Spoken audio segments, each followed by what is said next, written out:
C'est une période de fête qui sent un peu le sapin dans ce quartier du cœur d'Anderlecht, Kuregem. Ces dernières années ici, Nouvel An rime souvent avec débordements, voitures incendiées ou encore affrontements avec la police, des violences souvent commises par des ados.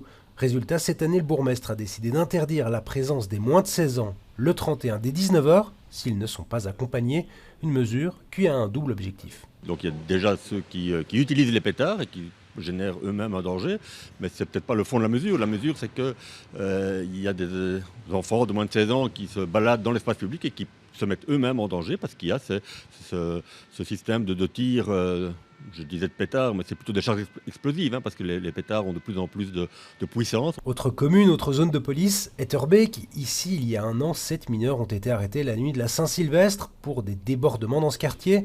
Cette année, la police sera présente dès l'après-midi, mais pas question de transposer la mesure anderlechtoise. Il n'est pas question, évidemment, de prendre, par exemple, une mesure d'assignation à domicile ou une mesure de couvre-feu qui soit générale pour tout Bruxelles. Pourquoi ? Pas parce qu'on ne sait pas le faire, on sait évidemment le faire, mais les mesures qui sont restrictives de liberté dans une démocratie doivent être motivées et proportionnées. 19 communes pour autant de règles et 6 zones de police, mais en cas de gros pépins, les bourgmestres prévoient de partager les agents. Tous les officiers de police chefs de corps sont sous l'autorité d'un chef de corps, le chef de corps de la ville de Bruxelles.